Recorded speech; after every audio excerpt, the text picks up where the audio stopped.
Hello everyone, इस video में हम देखेंगे शिशु चिकित्सा विज्ञान एवं छूत रोग से संबंधित कुछ महत्वपूर्ण प्रश्न जो कि पिछली परीक्षाओं में पूछे गए हैं और महत्वपूर्ण हैं। और ये सभी होम साइंस की परीक्षाओं के लिए महत्वपूर्ण है, बट विशेषकर ये जो मैंने वीडियो बनाया है टीजीटी होम साइंस से रिलेटेड जो भी तैयारी कर रहे हैं स्टूडेंट्स उनके लिए है। बाकी इम्पॉर्टेंट तो ये सभी परीक्षाओं के लिए, आप जिस भी परीक्षा की तैयारी कर रहे हैं तो आप ये वीडियोस देख सकते हैं। तो ये जो है ये फूड एंड न्यूट्रिशन यूनिट के अंतर्गत ये टॉपिक है जो है शिशु चिकित्सा विज्ञान एवं छूत रोग। तो चलिए वीडियो स्टार्ट करते हैं। पहला क्वेश्चन देखते हैं। तो चलिए पहला क्वेश्चन स्टार्ट करते हैं। बच्चों की देखभाल में किन आवश्यकताओं की पूर्ति होनी चाहिए? शारीरिक विकास, मानसिक, संवेगात्मक या इन सभी की? तो बच्चों के देखभाल में कौन से विकास की पूर्ति होनी चाहिए, यानी कि कौन सी आवश्यकताओं की पूर्ति होनी चाहिए? तो आप सभी को पता है कि बच्चों के लिए शारीरिक विकास भी उनका बहुत आवश्यक होता है कि उनकी आयु के अनुसार शरीर बढ़ रहा है, लंबाई बढ़ रही है कि नहीं, वेट कितना है, उनकी आयु के हिसाब जो उनका मानसिक स्थिति है, मतलब जिस बच्चे को कक्षा 1 में जितना समझ में आना चाहिए, जितनी गिनती जितने अक्षर आने चाहिए उतने आ रहे हैं कि नहीं आ रहे हैं। और इसी तरह संवेगात्मक विकास मीन्स अपने पेरेंट्स को वो पहचान रहा है, अपने दोस्तों से वो कैसे बात कर रहा है, किन चीज़ों को समझ रहा है, किन चीज़ों में वो अपने संवेग प्रकट कर रहा है, जैसे रोना, हंसना, मुस्कुराना या अपनी बातों को रखना, ये सारे संवेग होते हैं। तो इन सारी चीज़ों की तो बच्चों की जब देखभाल होती है तो इन सारी चीज़ों का ध्यान रखना चाहिए, तभी उनका डेवलपमेंट यानी कि उनका विकास पूरे अच्छे तरीके से हो जाता है। तभी बच्चे शारीरिक, मानसिक और संवेगात्मक रूप से संपूर्ण तरीके से डेवलप होते हैं, यानी कि विकसित होते हैं। और वो अपनी आयु के बच्चों के साथ, जो उनकी आयु के यानी कि हमजोली की उम्र के बच्चे रहते हैं, उनके साथ वो एक्टिविटीज़ करते हैं, उनसे पीछे नहीं रहते हैं। जैसे क्लास में कोई बच्चा बहुत तेज़ है और तो कोई बच्चा थोड़ा पढ़ने में कमज़ोर है या ज़्यादा कमज़ोर है, तो इसका मतलब उसका विकास उस तरीके से नहीं हुआ है जैसे कि जो उसके समान आयु के बालक हैं उनका हो रहा है। नेक्स्ट क्वेश्चन देखते हैं। तो इन सभी का हमें ध्यान रखना है, मानसिक, संवेगात्मक, इन सभी का। ठीक है, नेक्स्ट क्वेश्चन देखते हैं। संभावित माता पिता को किन बातों की जानकारी आवश्यक है? परिवार नियोजन, गर्भवती स्त्री की देखभाल और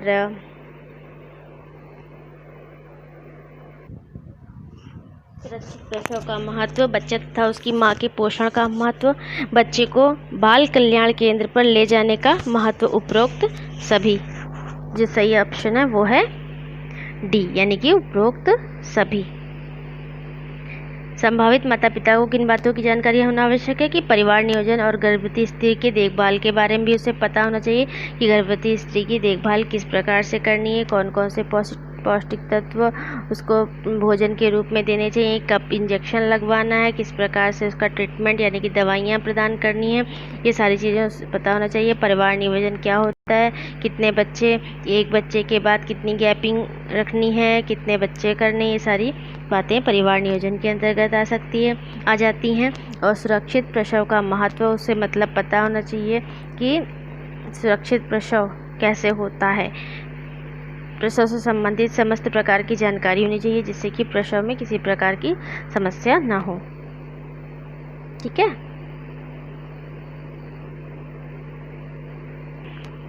बच्चे तथा माँ की पोषण का महत्व, बच्चे को बाल कल्याण केंद्र पर ले जाने का महत्व, इन सभी चीज़ों की जानकारी जो संभावित माता पिता जो यानी कि जो जल्दी ही आने वाले समय में माता पिता बनने वाले यानी कि पेरेंट्स बनने वाले हैं, इन सभी बातों की जानकारी होनी चाहिए। क्योंकि बच्चे के पोषण का महत्व भी पता होना चाहिए कि बच्चे के जन्म के बाद बच्चे को किस हिसाब से उसको पौष्टिक तत्व देने चाहिए, माँ का देखभाल किस प्रकार से करना चाहिए, क्योंकि बच्चे को माँ दूध पिलाती है, तो किस प्रकार से बच्चे की माँ हष्ट-पुष्ट रहे और पौष्टिक तत्व उसके शरीर में पहुँचते रहे, जिससे उसे किसी प्रकार की शारीरिक रोग या कमजोरी का एहसास ना हो। नेक्स्ट क्वेश्चन देखते हैं कि नैतिक। देखिए, इन सब बातों को आप छोटी छोटी बातों को समझिए। मैं डिटेल इसलिए आप लोगों को बता दे रही हूँ जैसे कि अगर आपको उससे रिलेटेड क्वेश्चंस भी आ जाए तो आप कर सकें। तो थोड़ा मैं डिस्क्राइब कर दे रही हूँ जिससे कि कहीं ना कहीं क्वेश्चन के माध्यम से मैं टॉपिक भी कवर करती जाऊँ और आप लोगों के लिए हेल्पफुल रहे। किन ऐच्छिक संगठनों ने माताओं तथा बच्चों के कल्याण कार्यक्रम में सहयोग नहीं किया? स्वयंसेवी संगठन, भारतीय रेड क्रॉस समिति, भारतीय बाल कल्याण समिति या कोई नहीं? तो कौन से ऐच्छिक संगठन हैं जिन्होंने माताओं तथा बच्चों के कल्याण कार्यक्रम में सहयोग नहीं किया? तो जो ऑप्शन सही है वो है ए, स्वयंसेवी संगठन। A option is correct. ये कि जो स्वयंसेवी संगठन है, ये ऐसे संगठन हैं जिन्होंने माताओं तथा बच्चों के कल्याण कार्यक्रम में सहयोग नहीं किया। ये आपको नोट कर लेना है अच्छे से, जिससे कि आप रिवीजन कर सकें। ये सारी चीज़ें आप एक जगह पे नोट डाउन करते रहिए। बाल कल्याण सेवाओं में स्वास्थ्य निरीक्षक, एक सेकेंड, बाल कल्याण सेवाओं में स्वास्थ्य निरीक्षक, जन स्वास्थ्य नर्स तथा चिकित्सा अधिकारी से संपर्क स्थापित करने में किसका सहयोग प्रमुख है? इसमें क्वेश्चंस थोड़ा मिसप्रिंट हो गया, दिख नहीं रहा, तो मैंने पढ़ लिया। लिखा है स्वास्थ्य निरीक्षक, जन स्वास्थ्य नर्स तथा चिकित्सा अधिकारी से संपर्क स्थापित करने में किसका सहयोग प्रमुख है? अंचलाधिकारी, सहायक नर्स, मिडवाइफ यानी कि ANM, पशु चिकित्सा अधिकारी, कृषि पदाधिकारी। तो जो सही ऑप्शन है वो है सहायक नर्स, मिडवाइफ यानी कि ANM। नेक्स्ट क्वेश्चन देखते हैं। बच्चों के शारीरिक विकास में कौन गलत है? प्रथम माह में बच्चे पढ़ना लिखना शुरू कर देते हैं। तीसरे माह में बच्चे हाथों से खेलना, सिर उठाना तथा मुस्कुराना शुरू कर देते हैं। छठे माह में दांत निकलना तथा करवटें बदलना शुरू हो जाता है। 10वें माह में बच्चा खड़े होने का प्रयत्न करता है। तो कौन सा गलत है इसमें? तो सारी चीज़ें आप ध्यान से पढ़िए। तीसरे माह में बच्चा हाथों से खेलना, सिर उठाना तथा मुस्कुराना शुरू कर देता है, ये बात तो सही है, ठीक है। अगला देखते हैं। छठे माह में दांत निकलना तथा करवटें बदलना शुरू हो जाता है, ये भी सही है। तो 10वें माह में बच्चा खड़े होने का प्रयत्न करता है, ठीक है, ये भी सही। तो जो सही है वो है प्रथम माह में बच्चा किसी भी अकॉर्डिंग से, बहुत आसान है, पढ़ना लिखना शुरू नहीं करता है। नेक्स्ट क्वेश्चन देखते हैं। बच्चों में स्कर्वी के लक्षण को दूर करने के लिए आवश्यकता होती है vitamin D, vitamin C, vitamin B, vitamin E. ये क्वेश्चंस बहुत आता है, जितना भी आप पढ़ लीजिए, क्योंकि एग्ज़ाम के टाइम में ज़रूर इसमें कन्फ्यूज़न होती है, तो इसलिए आप ये क्वेश्चन ज़रूर लिख लीजिए या अच्छे से याद कर लीजिए। स्कर्वी से रिलेटेड क्वेश्चन, क्वाशरकोर से रिलेटेड क्वेश्चन, रिकेटस, ये सारी जो बीमारियाँ, रिकेटस, क्वाशरकोर, स्कर्वी, इनसे रिलेटेड क्वेश्चंस आते ज़रूर हैं। तो इसलिए आप ज़रूर ध्यान रखिए कि इस बच्चों में स्कर्वी के लक्षण को दूर करने के लिए आवश्यकता जो होती है वो होती है विटामिन सी की, ठीक है। कौन से विटामिन की आवश्यकता होती है? Vitamin C.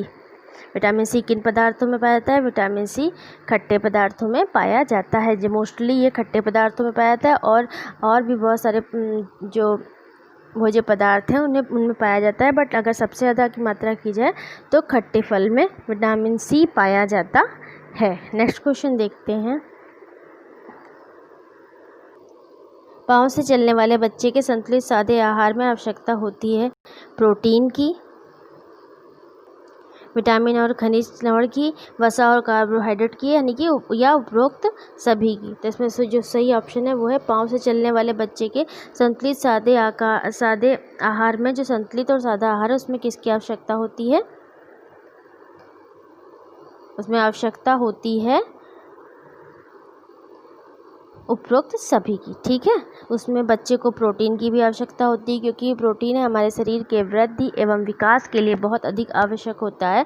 तो जब बच्चा धीरे धीरे डेवलपमेंट उसका हो रहा होता है, तो बॉडी में ग्रोथ और डेवलपमेंट होती है, तो उस समय में वैसे तो प्रोटीन हमेशा के लिए आवश्यक होती है, बट वृद्धि एवं विकास के लिए बहुत आवश्यक होती है प्रोटीन, विटामिन और खनिज लवण भी, जो वसा और कार्बोहाइड्रेट भी। तो ये जब बच्चा तेज़ी से ग्रोथ हो रही होती है तो उसमें सभी प्रकार के पौष्टिक तत्वों की आवश्यकता होती है, क्योंकि जिससे बच्चे का संपूर्ण तरीके से विकास उसकी आयु के अनुसार हो सके। बच्चों की अगला क्वेश्चन देखते हैं, तो इसमें जो ऑप्शन सही है वो है उपरोक्त सभी, ठीक है। नेक्स्ट क्वेश्चन देखते हैं। बच्चों की बीमारियां नहीं हैं रतौंधी, घमौरी, इम्पेटाइगो, खुजली। तो कौन सा बीमारी ऐसी है जो बच्चों में नहीं होती है? तो 8 में जो सही आंसर है वो है ए। रतौंधी जो है वो बीमारी बच्चों में नहीं होती। बाकी घुमावरी जो आती हैं, जो महीन दाने गर्मियों में पड़ जाते हैं बच्चों के या बड़ों के, गर्मियों की बहुत ज़्यादा गर्मी की वजह से, खुजली, इम्पेटाइगो, ये सारी बीमारी जो हैं वो बच्चों में होती हैं, बट जो ये रतौंधी है वो बच्चों में नहीं होती। नेक्स्ट क्वेश्चन देखते हैं। क्वाशरकोर का लक्षण नहीं है। बच्चे का विकास कम हो जाना, एडिमा शुरू होना। बच्चे का बहुत इंपॉर्टेंट क्वेश्चन है ये भी, घुमा फिरा के पूछ लेते हैं। देखिए मैंने पहले ही आपसे बोला था कि इन 2-3 बीमारियां हैं जिनसे रिलेटेड क्वेश्चंस आते हैं और इनमें से एक रतौंधी भी है। ये सब बातें डिटेल से मैं वीडियो आपको बना चुकी हूँ, मैं प्रोवाइड कर चुकी हूँ, बट अगर मुझे आप लोगों को रिक्वायरमेंट होगी तो मैं फिर से एक बार इन सारी बीमारियों का एक कंप्लीट वीडियो बना दूँगी, जिससे आप लोगों को रिविज़न में आसानी रहे। तो जो 9 में बच्चे का विकास कम हो जाना है, एडिमा शुरू होना, बच्चे का बहुत तीव्र बुद्धि का हो जाना, यकृत बढ़ जाना, दस्त पतला हो जाना। तो जो सही आंसर है वो है सी। बच्चे का बहुत तीव्र बुद्धि का हो जाना, ठीक है, ये इसका लक्षण नहीं है। बच्चा उसमें बुद्धि नहीं तीव्र होती है बच्चे का, बल्कि विकास कम हो जाता है या रुक जाता है। इडीमा शुरू होने लगता है, मतलब पेट का आकार बढ़ने लगता है, फूलने लगता है, यकृत बढ़ जाना और दस्त पतला हो जाना, ये सारे उसके सिम्टम्स हैं, बट उसमें तीव्र बुद्धि नहीं होती, क्योंकि वो एक प्रकार की बीमारी होती है जिससे कि बच्चा कमज़ोर हो जाता है। कृमि इन्फेक्शन के कृमियों के प्रचलित प्रकार नहीं हैं। गोल कृमि, फीता कृमि, धागा कृमि एवं हुक कृमि या कॉमा कृमि, कौन सा उसका प्रकार प्रचलित प्रकार नहीं है कृमि इन्फेस्टेशन का, ठीक है।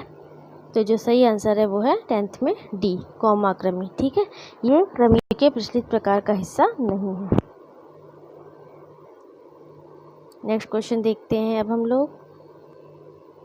चेचक बड़ी माता का बढ़ने का समय होता है 12 से 31 दिनों तक, 12 से 14 दिनों तक, 3 से 7 दिनों तक, या उपरोक्त में से कोई नहीं। तो 16 में जो सही आंसर है वो है बी।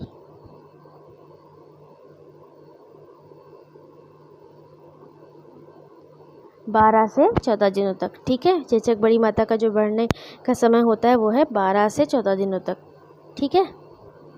नेक्स्ट क्वेश्चन देखते हैं हम लोग।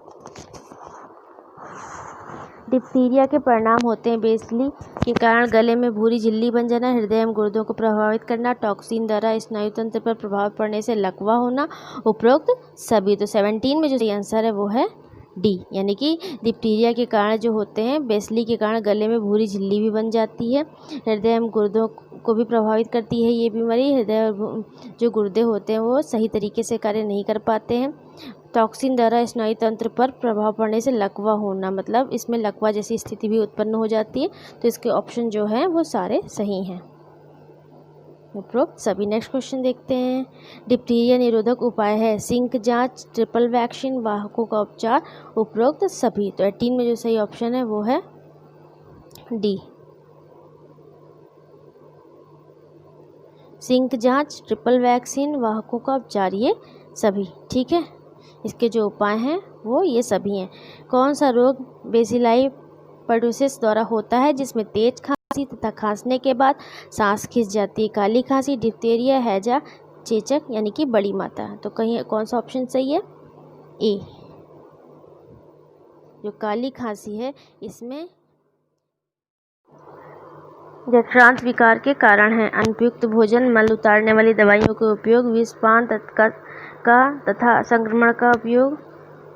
विषपान ये कुछ मिसप्रिंट है, संक्रमण का उपयोग नहीं होता, संक्रमित भोजन का उपयोग होगा, या उपरोक्त सभी, ठीक है। तो जो सही ऑप्शन है वो है 11th में डी, यानी कि उपरोक्त सभी। अनुपयुक्त भोजन करने से भी जठरांत के विकार होते हैं, जठरांत से संबंधित बीमारियां होती हैं।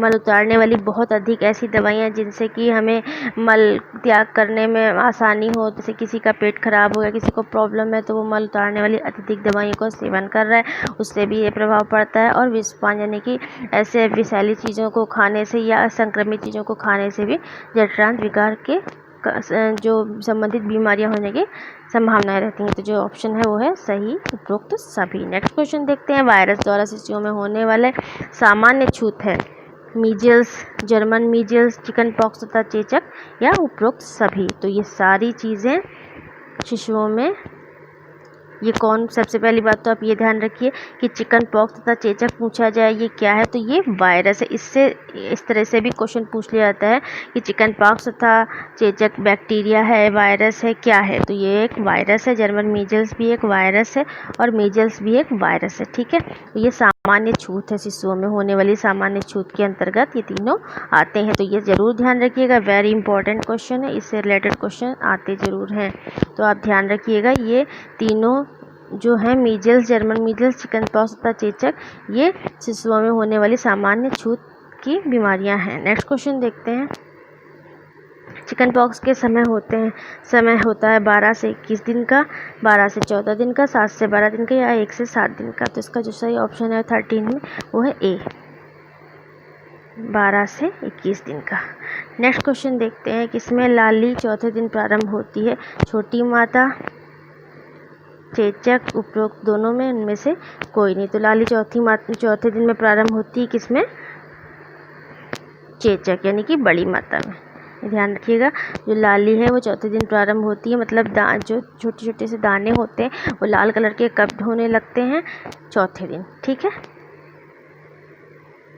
किसमें लाली 24 घंटे के अंदर शुरू होकर अधिक मात्रा में दिखाई देती है, छोटी माता में, ठीक है। ये क्या है, चेचक यानी कि बड़ी माता, और ये इसको भी चेचक बोलते हैं लेकिन वो है बड़ी माता, और ये भी है बड़ी माता, सॉरी छोटी माता है ये, ठीक है, कन्फ्यूज़न हो रही थी थोड़ा। जो इसमें है लाली 24 घंटे के अंदर शुरू होकर अधिक मात्रा में दिखाई देने लगती, ये है छोटी माता, ठीक है। मतलब इसमें अब 24 घंटे के अंदर ही अधिक मात्रा में लाली दिखाई देने लगती है और उसमें चौथे दिन लाली दिखाई देती है। तो इसमें कंफ्यूज मत करिएगा, मैं पढ़ने में थोड़ा कंफ्यूज हो रही थी तो इसलिए आपको क्लियर कर देती हूँ। चौथे दिन लाली जो इसमें प्रारंभ होती है वो है चेचक यानी कि बड़ी माता में, और छोटी माता में यानी कि छोटा कम समय लेती है क्योंकि वो छोटी है, तो इसमें 24 घंटे के अंदर ही लाली अधिक मात्रा में दिखाई देने लगती है। तो ये ध्यान रखिएगा, कंफ्यूज मत होइएगा। नेक्स्ट क्वेश्चन देखते हैं। तो इस वीडियो में मैंने टोटल 19 क्वेश्चंस कवर करा दिए। क्वेश्चंस थोड़ा आगे पीछे हो गए हैं बट मैंने टोटल 19 क्वेश्चंस कवर कराए हैं, जो है शिशु चिकित्सा विज्ञान एवं छूत रोग से, यानी कि पीडियाट्रिक्स एंड कम्युनिकेबल डिसीजेस से। तो ये मैंने 19 क्वेश्चन कवर कराए, ये है पार्ट 1। इसके बाद मैं पार्ट 2 भी लाऊंगी जिसमें खाली छूत रोग से रिलेटेड क्वेश्चन से, जो शिशुओं में छूत रोग होते हैं उससे रिलेटेड सारे क्वेश्चन ही रहेंगे। तो उस वीडियो को भी आप देखिएगा, दोनों वीडियो इंपॉर्टेंट है। तो आप आई थिंक आपके लिए वीडियो यूज़फुल रहा होगा और आप पढ़ते रहिए, इसी तरह मेहनत करते रहिए। Stay connected.